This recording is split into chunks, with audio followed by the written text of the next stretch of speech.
Hi guys, hope you're all having a wonderful Christmas. So I'll do something a little bit different in this video. I'm going to do a 51 North behind the scenes video, and you can see something, how my setup works, how I go about storing my kit, editing the videos, a little bit about just the house I'm in. Now, some of the YouTubers, especially like the ones in Canada, places that have absolutely amazing setups. Some of their workshops that they store, their outdoor kit in, is bigger than my whole house, right? This is only a small English 2-bed semi-detached house. It's pretty small, so I have to be quite clever in the way that I store my kit. So let's go and have a look at it. So this is the upstairs. Now this is the airing cupboard that basically all of my outdoor kit lives in. All for YouTube videos here. We've got MREs, food. This is more like electrical and camera kit, wires and stuff like that. Bag, everything's basically stored in here. We've got the wood burning stove is in here, all the ponchos, everything like that. It's all pretty much stored in here. Now, if I'm making a YouTube video, I generally pack my bag the night before, because if I wake up in the morning and my bag's not packed, I just don't have that motivation. All I want to do in the morning, I make the majority of my YouTube videos early in the morning. I find there's less distractions, there's less people asking me for my time. So I get up, 6, half 6, something like that, grab my bag that's packed with everything I need for the YouTube video, and just go out and make it. I find that works. If it gets to like 8, 9 a.m. and I haven't left the house to do a YouTube video, I'm probably not going to do it that day. So this is the storage area as it is. It is quite messy. I mean, this is, if you're not from the UK, this is an old airing cupboard. Once upon a time, there would have been a big tank in here, which would have heated the water for the house. Now we have a combi boiler, so a lot of UK houses have these airing cupboards. Most people just store stuff in them, as with I do.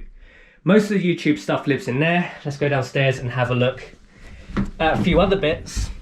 Now for video editing, that all happens in here. Post-production all happens in here. It's a small house, I don't like too much mess.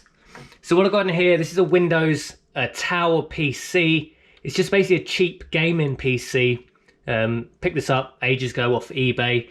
All the editing's done on there. That's not connected to a monitor. So what I do is I have the Chromebook, which actually I use the screen and the mouse. It's all done through the Chromebook, but via the internet. So I use software, I think it's called Remote Desktop. It's by Google. And that connects the Chromebook to the Tower PC, which is running Adobe Premiere Pro, and that's the link. Really simple. So that means I can edit videos from work if I have spare time. I can edit videos from anywhere in the world, because Chromebook is connected to the Windows Tower via the internet. So it gives me that link. I can basically ask my girlfriend, hey look, can you just turn the Windows PC on at home, and if I'm at work or anywhere else I am, I can edit videos. So that really works for me, and it takes up almost no space, because this is a small house and I didn't want like a big desk and stuff in the middle of the living room. It's all books. I'm a big fan of books. A lot of this relates to the outdoor channel. We've got books here on self-sufficiency. These are my OS maps for the local area. We've got books here, how to read water, the Walker's Guide to Outdoor Clues. I also have books in other areas that I'm interested in, psychology, quite interested in things like economics and how the world works. We got books here for the allotment, polytunnel book, vegetable and herb expert. So just an overview there, a few cookbooks, things like that.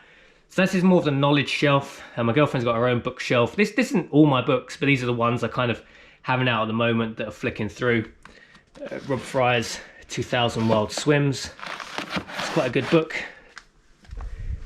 And now to the kitchen. We've got the stair gate here, just to keep the dogs in check. The other dog over there asleep. Things like my flasks, stuff like that, that all lives in this kitchen cupboard, because they get used not just for outdoor stuff, but for going to work. I'll either have the Stanley with me.